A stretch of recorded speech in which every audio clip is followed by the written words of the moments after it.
रामचन्द्रायमानस रघुनाथाय नाथाय सीताय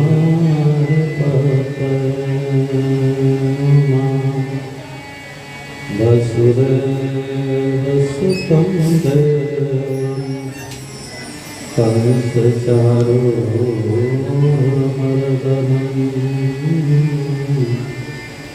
देवकी परमानन्दं श्रीकृष्णं वन्दे जगद्गुरुं मनोजवनारुततुल्यवेगं जितेन्द्रियं बुद्धिमतां वरिष्ठं वातात्मजं वानरयोगप्रमुखं श्रीरामदूतं शरणं प्रपद्ये। भगति भक्त भगवान गुरु चतुर्नाम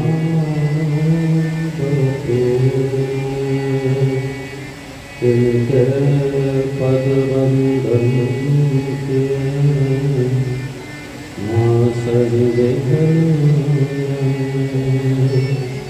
तम पवित्र सेवा किए धन पवित्र किया दान मन पवित्र हरिनाम से विद्रोही कल्याण। श्री राम नाम मंदिर धरि जी हरिद्वार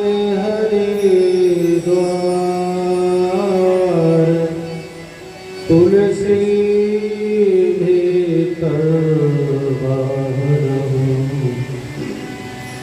जो चाल शिवजिया अधर मुरली आधार के श्यामल रूप स्वरूप आन बसो मम चित्त में लेकर रूप जिनके तन के हुलोक हैं जन्मे मथुरा धाम। ऐसो श्री गोविंद को बारंबार प्रणाम बारंबार प्रणाम। ऐसो श्री गोविंद को बारंबार प्रणाम। नहीं ब्रह्म से काम कछु हमको वैकुंठ की राह जानिए। ब्रज के रज में रज हुई के रहूं यह प्रीत की रीत विभावनी है। नंद नंदन के ड्योढ़ी पे घिसकर अब करम की रेख बितावनी है। बोलिए भक्त वत्सल भगवान के जय। राजा रामचंद्र महाराज के जय। पवन सुत हनुमान के जय। शंकर भगवान के जय। साचे दरबार की श्री राधा कृष्ण भगवान की जय। श्री जगन्नाथ भगवान की जय। श्रीमद्भागवत महापुराण की जय। वेद व्यास भगवान की जय। सब संतन के सब भगतन के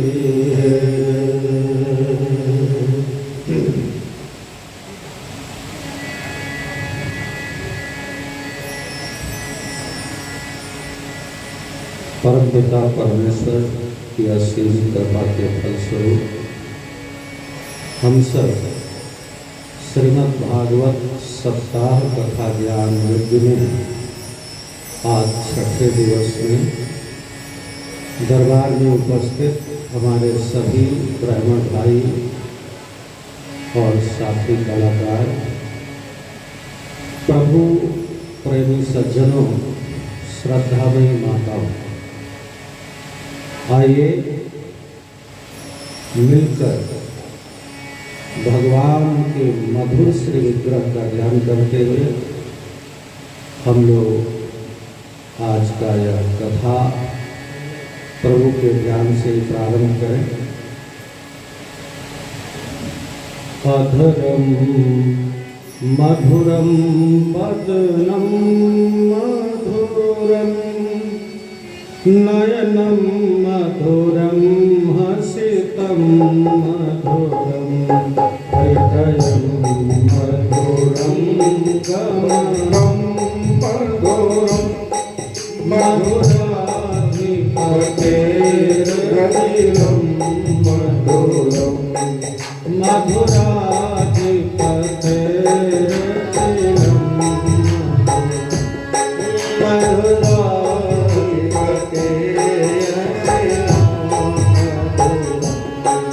वचनं मधुरं चरितं मधुरं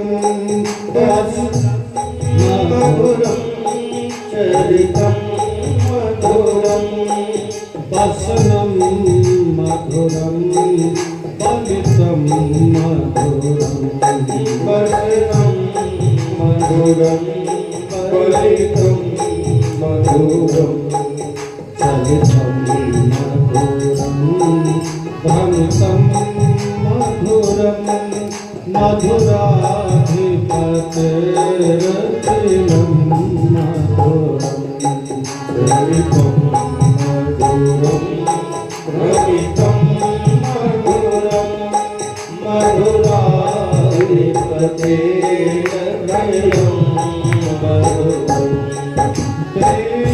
रेणुर्मधुरो रेणुर्मधुरा रेणुर्मधुरो रेणुर्मधुरा पाणिर्मधुरः पादो मधुरो पाणिर्मधुरः पादो मधुरो सत्यं मधुरं मधुराधिपतेर्गतिरं मधुरं सत्यं मधुरं मधुराधिपतेर्गतिरं मधुरं गीतं मधुरं गीतं मधुरं गीतं मधुरं गीतं मधुरं भोक्तं मधुरं सुखं मधुरं भोक्तं मधुरं सुखं मधुरं रूपं मधुरं तिलकं मधुरं मधुराधिपतेर्गतिरं मधुरं रूपं मधुरं तिलकं मधुरं मधुराधिपतेर्गतिरं मधुरं कर्णं मधुरं कर्णं मधुरं कर्णं मधुरं कर्णं मधुरं वर्णं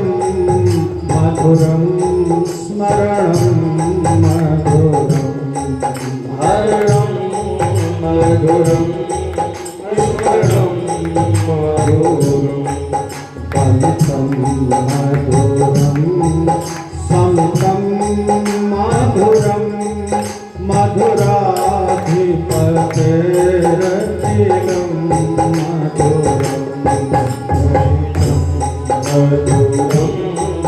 सवितं मधुरं मधुराधिपतेरखिलं मधुरं कुञ्जा मधुरा माला मधुरा कुञ्जा मधुरा माला मधुरा यमुना मधुरा बीची मधुरा यमुना मधुरा बीची मधुरा सलिलं मधुरं कमलं मधुरं मधुराधिपतेरखिलं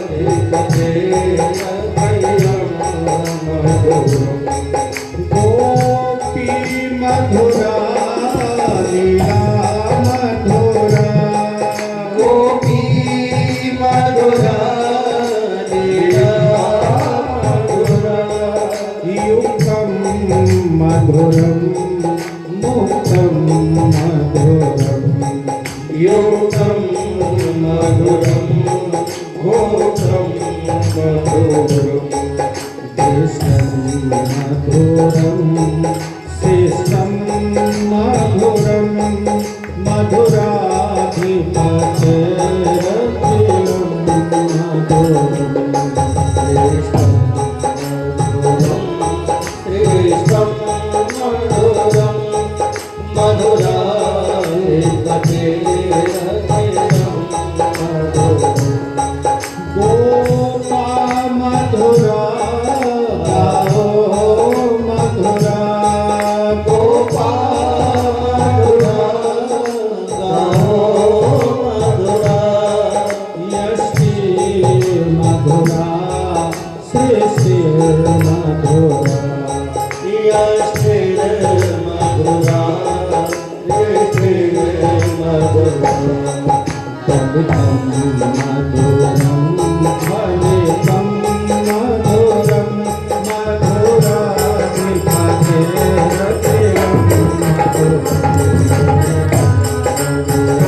फलितं मधुरं मधुराधिपतेरखिलं मधुरं नयनं मधुरं हसितं मधुरं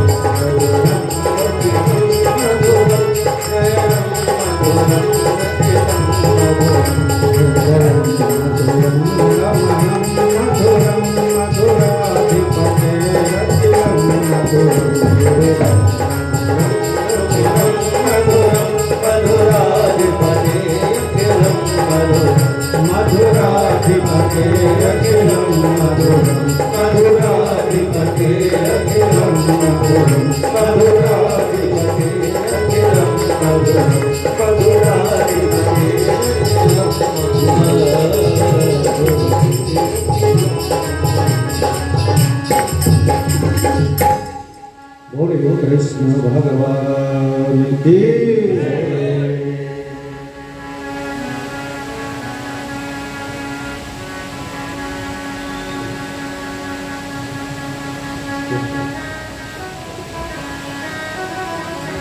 आइए देखिए कथा के बीच में बोलना नहीं चाहिए और कीर्तन में चुप नहीं रहना चाहिए। ताली बजाकर भगवान के नामों का परम पावन कीर्तन अपनी श्रद्धा शक्ति के अनुसार आवाज निकालना चाहिए, क्योंकि कीर्तन भगवान का एक रूप ही है और नाम भगवान से भी बड़ा है। इसलिए बड़ी तन्मयता के साथ सब कोई 2-4 मिनट भगवत नाम संकीर्तन करेंगे। श्री कृष्ण गोविंद हरे हरे, नाथ नारायण वासुदेव। श्री कृष्ण गोविंद हरे हरे, नाथ नारायण वासुदेव।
Oh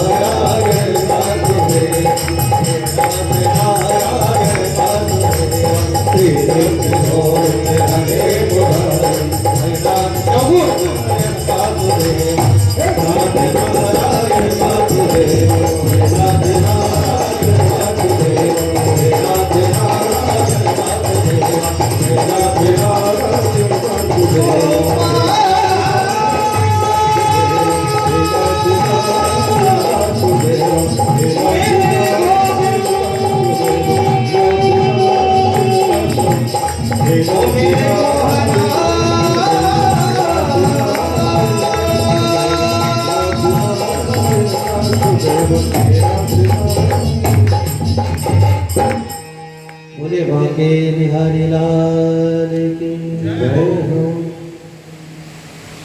आइए बड़ी तन्मयता के साथ प्रभु प्यारे की कथा को हम लोग हृदयंगम करें। भगवान श्री कृष्ण ने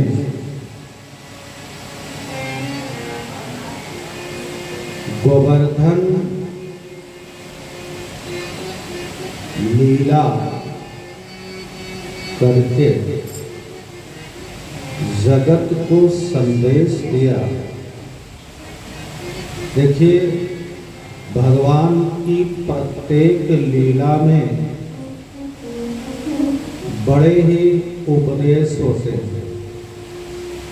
भगवान किसी एक कारण से कोई लीला करते ऐसा नहीं है। सर्वप्रथम इंद्र के अभिमान को मिटाने के लिए भगवान ने गोवर्धन लीला की।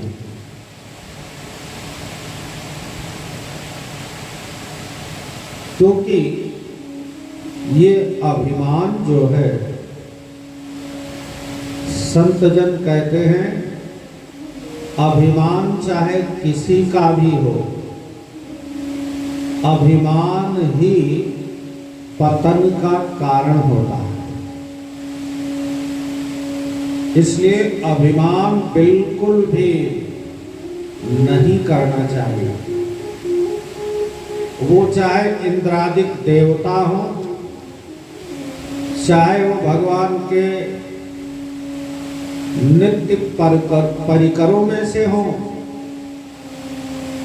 और संसार में कोई भी हो।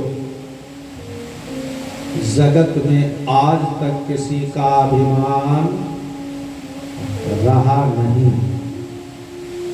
और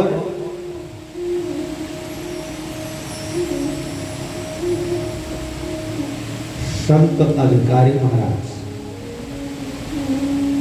गुरुदेव कहा करते थे कि सुनो, हम लोग जगत में एक चींटी की औकात के हैं। बड़े बड़े अभिमानी एक से एक बढ़कर बैठे हैं, लेकिन जो सबसे बड़ा है वो कितना अभिमानी होगा।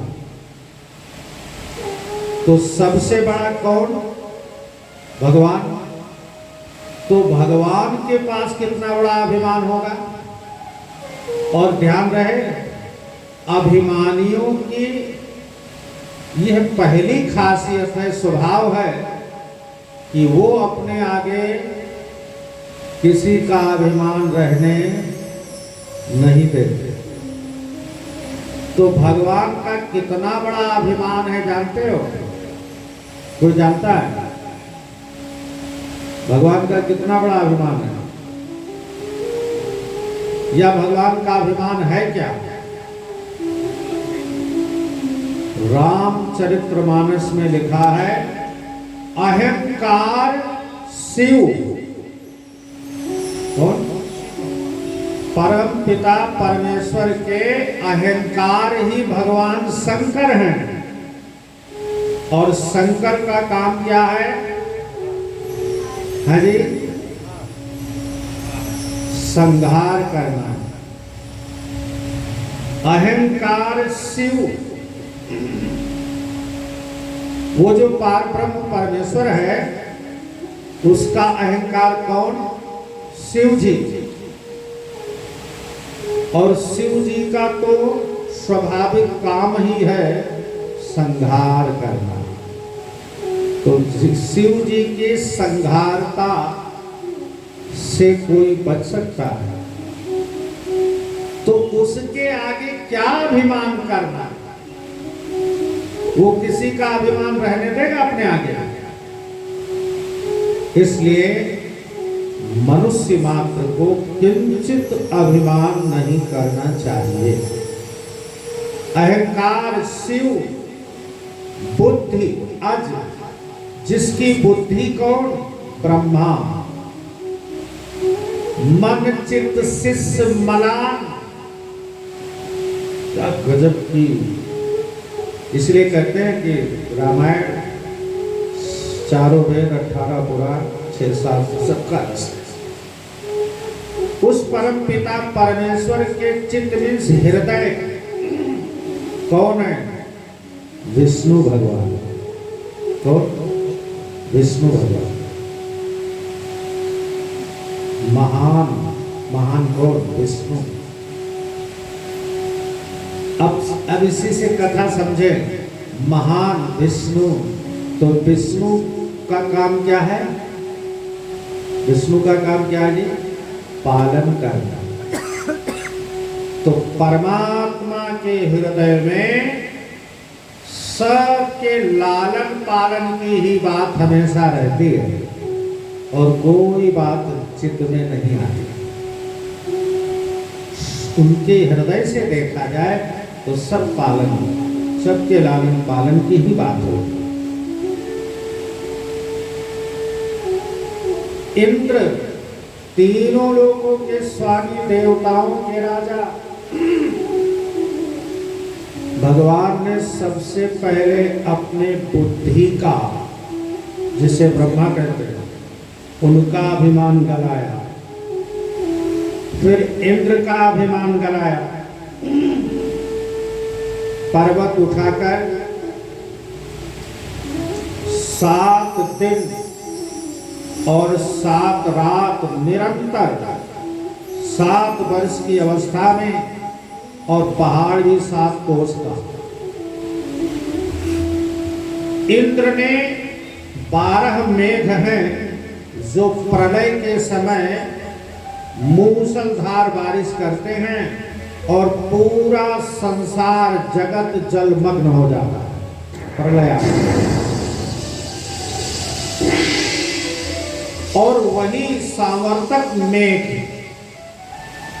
ब्रज के ऊपर लगातार 7 दिन तक बरसते रहे, लेकिन ब्रजवासियों का एक छींटा भी नहीं पड़ा। अब सोचो, इतनी बारिश हुई तो जगत में तो बाढ़ आ जानी चाहिए, लेकिन कहीं बाढ़ भी नहीं आई। क्या गजब की लीला है प्रभु की, बाढ़ भी नहीं। और 7वें दिन इंद्र के मन में हुआ कि चलो देखते हैं ब्रजवासियों का क्या हुआ, नामो निशान नहीं बचा होगा। और आकर जब देखा तो अभिमान गलित हो गया, ठाकुर जी की चरणों में गिर पड़े।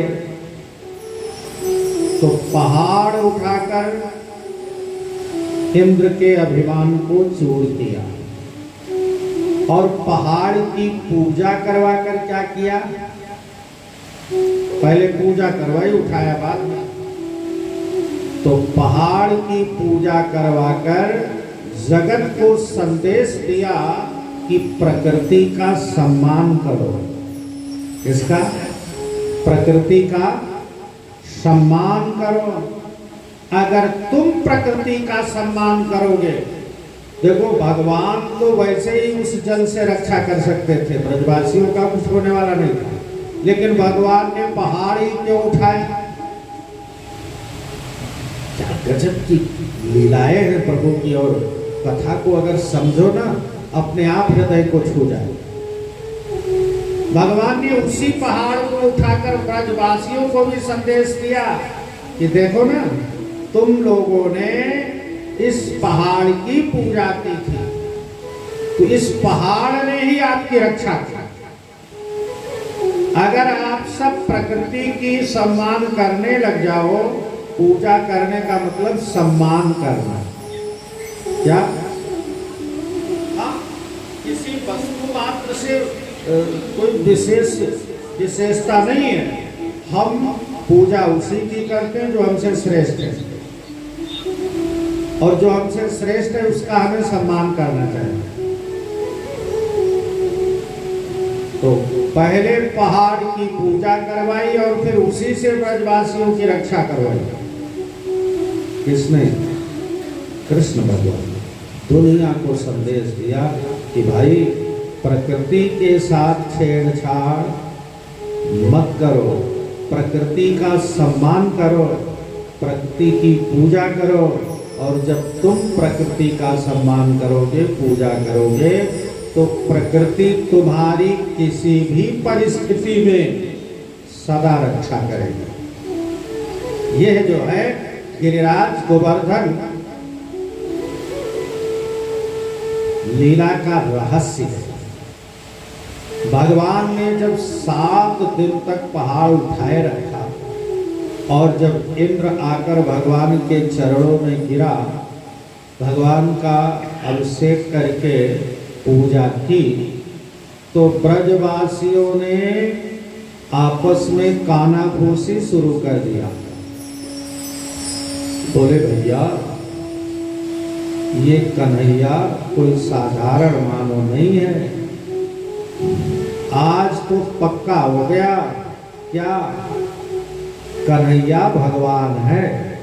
क्या है? भगवान है। तो सारे ग्वाल बाल इकट्ठा होकर कन्हैया को बुलाया और कहा, देख भाई कन्हैया, हमने जाने अनजाने में अगर तुझे कुछ कह दिया, हम तो अपना मित्र, अपना भाई, अपना बंधु, अपना बेटा समझते थे, कभी डांट दिया हो, कभी कुछ कह दिया हो, क्षमा करना। तो कन्हैया कहते हैं, तुम लोगों को क्या हो गया भैया, आज ऐसे क्यों बोल रहे हो? कह लगे नहीं नहीं, सच बता, तू भगवान है कि नहीं, भगवान है कि नहीं? तो कन्हैया मुस्कराए और बोले, क्या बात करते हो? तो भैया ये कोई साधारण आदमी एक अंगुली पर ये पहाड़ उठा सकता है, कैसे तू भगवान नहीं है? तो कान्हा ने कहा, कछु माखन को बल बढ़ो, कछु पन दीन्यो साथ। अरे तुम सब जानते नहीं, मैं इतना सारा माखन ऐसे थोड़ी खा रहा है, ये माखन की ताकत है। और फिर बोले कुछ आप लोगों के साथ का, आप लोगों ने भी तो सारा किया, मैं अकेले ने थोड़ी उठाया। भगवान जैसे ही कृपा पूर्ण देखते हैं, भगवान के नेत्रों में ही तो चमत्कार है। नेत्रों में ही तो, और भीष्म स्तुति में भीष्म जी ने यही तो कहा,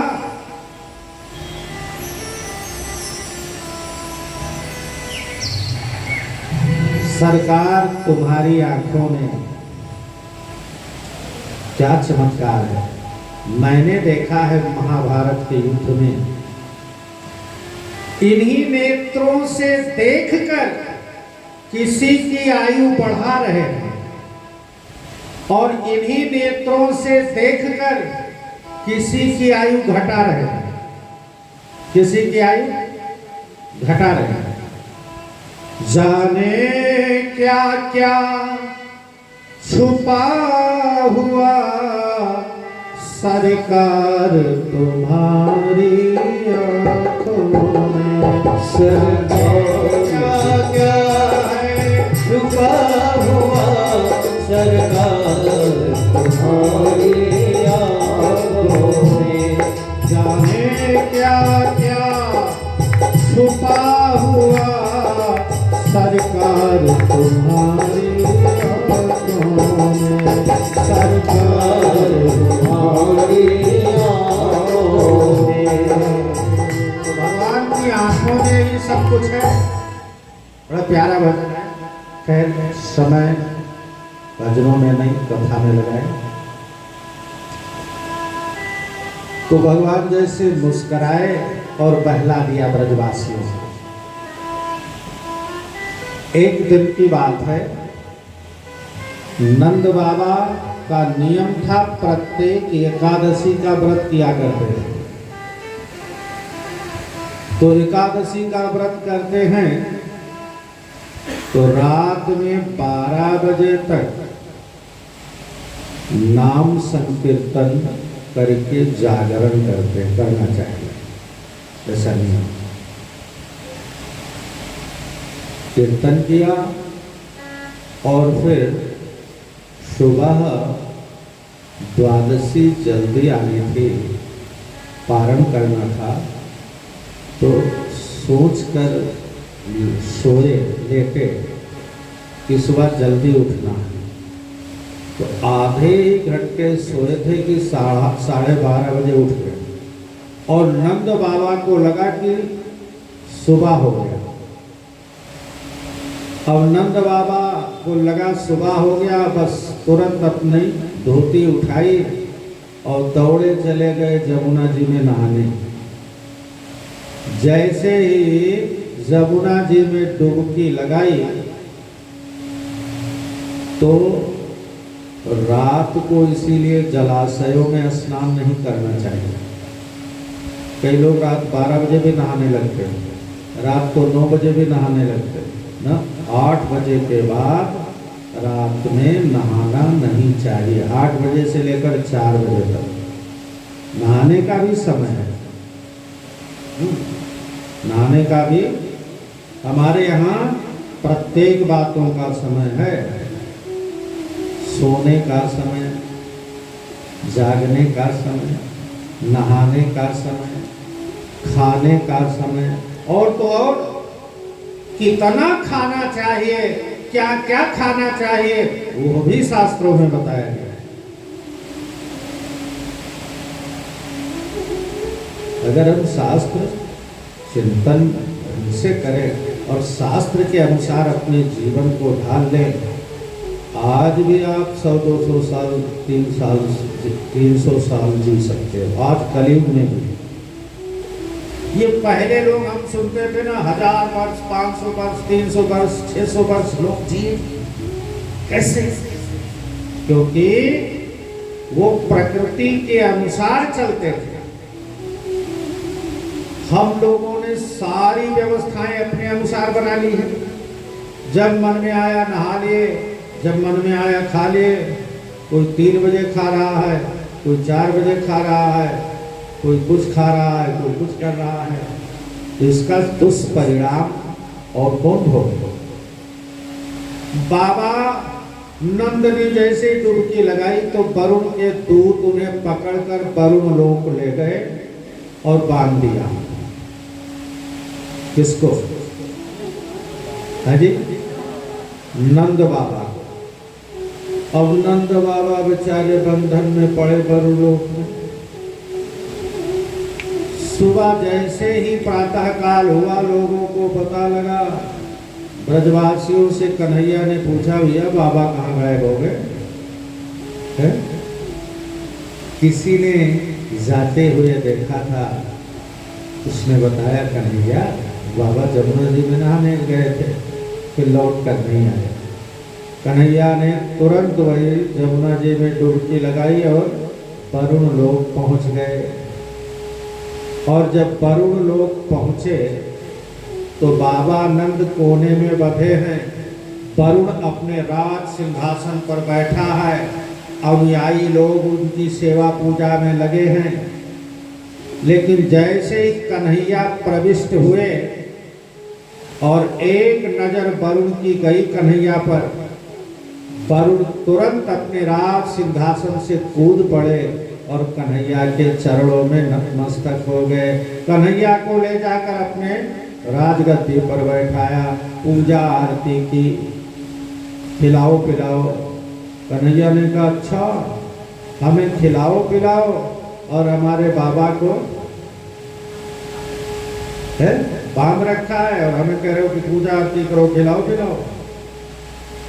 वरुण ने भगवान से अनुनय विनय करके क्षमा याचना मांगी, महाराज मेरे अनुचरों को या मुझे पता नहीं था कि ये आपके पिताजी हैं। और कन्हैया नंद बाबा को लेकर आए। ब्रजवासियों ने नंद बाबा से पूछा, कहने लगे भैया मैं क्या बताऊं, मुझे तो बांध कर डाला हुआ था, वरुण लोग बोलते हैं उसको, हमें तो क्या पता। लेकिन जैसे ही कन्हैया पहुंचा, न जानी कौन सी इसकी रिश्तेदारी निकल पड़ी। देखते ही आकर इसके पांव छुए, इसको ले जाकर अपने ही राज सिंहासन पर बिठाया, आरती पूजा करने लगे। तो मुझे तो बड़ा आश्चर्य हुआ।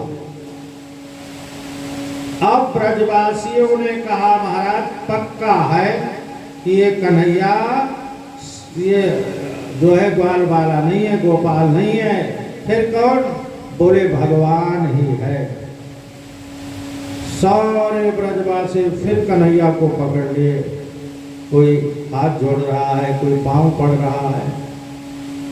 अज्ञानता माम केन मूढ़ेन कारिवेदिना आनीतोऽयं तौ पिता तद्भवान् क्षन्तुर्महति। हे कन्हैया पक्का है कि तू भगवान ही है, अज्ञानता हम लोगों की क्षमा करना है। कन्हैया ने आज ब्रजवासियों से कहा कि भाई अगर चलो थोड़ी देर के लिए मैं मान लेता हूं कि भगवान हूं, अगर मैं भगवान हूं तो मुझसे क्या चाहते हो तुम लोग? ब्रजवासियों ने कहा भैया हम चाहें क्या, तू सिर्फ क्षमा कर दे, बस हम तो यही चाहते हैं। बोले नहीं मान लो, वैसे तो मैं भगवान नहीं हूँ, लेकिन आज मान लो कि तुम लोगों के लिए मैं भगवान हूँ।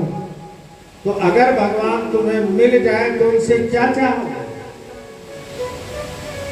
ब्रजवासियों ने कहा देख कन्हैया, अगर तू सचमुच कहता है तो भैया हमने सुना है कि भगवान वैकुंठ में रहते हैं और वहां बड़े ठाठ हैं भगवान के, तो हम तो वैकुंठ देखना चाहेंगे कन्हैया। कन्हैया ने कहा तो अच्छी बात है, चलो जिन जिनको वैकुंठ जाना है सब जमुना जी के तट पर पहुंच जाओ। कहा? जमुना जी के तट पर चलो वैकुंठ। अच्छा देखो, हम लोग नित्य धर्म कर्म करते हैं, इसलिए अभिलाषा यह होती है कि हे भगवान हमको स्वर्ग लोक देना, हे भगवान हमको वैकुंठ देना। अभिलाषा होती है, कामना होती है कि नहीं? इसीलिए तो धर्म कर्म करते हैं, कथा सत्संग करते हैं। अच्छा मान लो अभी कोई देवता आ जाए विमान लेकर, वो कहे चलो शरीर छोड़ो और हमारे साथ चलो, तो कोई जाने को तैयार होगा? तो सारे ब्रजवासी तो नहीं गए, लेकिन कुछ ब्रजवासी तैयार हैं। और तो कन्हैया जमुना तट पर ले गए और बोले भैया जिनको वैकुंठ का दर्शन करना है वो जमुना जी में डुबकी लगाओ। जैसे ही ब्रजवासियों ने जमुना जी में डुबकी लगाई, सबके सब पहुंच गए वैकुंठ। बोलिए वैकुंठनाथ भगवान की जय। अब सब वैकुंठ पहुंच गए। तो वैकुंठ जैसे प्रवेश होता है, उसके नजदीक बैकुंठ के गेट पर ही एक नदी बहती है। जैसे यमलोक जाओ नरक कुंड, तो वहां भी एक नदी बहती है पहले, उसका नाम है बैतरणी। और बैकुंठ जाओ तो वहां भी एक नदी बहती है, उसका नाम है बिरजा। बिरजा क्या नाम है? बिरजा। तो बैकुंठ जाने से पहले उसमें नहाना पड़ता है। उसमें जैसे ही डुबकी लगाओगे, ऊपर निकलोगे तो तुम भी भगवान के रूप बन जाओगे। सब चतुर्मुख, चार हाथ, सब चक्र गदा। इसीलिए बैकुंठ या मोक्ष का एक नाम है अपवर्ग। वहां सारे, जैसे यहाँ आप लोग वर्गों में बैठे हैं, ये पुरुष वर्ग है, ये स्त्री वर्ग है नहीं, अलग अलग, लेकिन वहां कोई वर्ग नहीं, सब के सब भगवान। और तो और ब्रजवासियों ने जाकर देखा, बैकुंठ में क्या देखा? सारे के सारे सब चार चार हाथ वाले, और 1000 फण का सांप शेषनाग, वो उन्हीं के ऊपर सैया लगी है और उसी पर कन्हैया लेटे हुए बांसुरी बजा रहे हैं। चतुर्मुख ब्रह्मा, रुद्र भगवान, विष्णु आदि आदि अनेकानेक देवता गंधर्व सब उनकी सेवा में खड़े हुए। कोई पंखा चल रहा है नहीं, कोई सुगंधित इत्र छिड़क रहा है, कोई कोमल पुष्पों की वर्षा कर रहा है, कोई पूजा कर रहा है, कोई स्तुति कर रहा है। ब्रजवासी सब देख रहे। अब ब्रजवासियों ने कहा कि वाह भाई कन्हैया, तेरे तो गजब के ठाठ हैं। लेकिन ब्रजवासी सब सीधे साधे भोले भाले।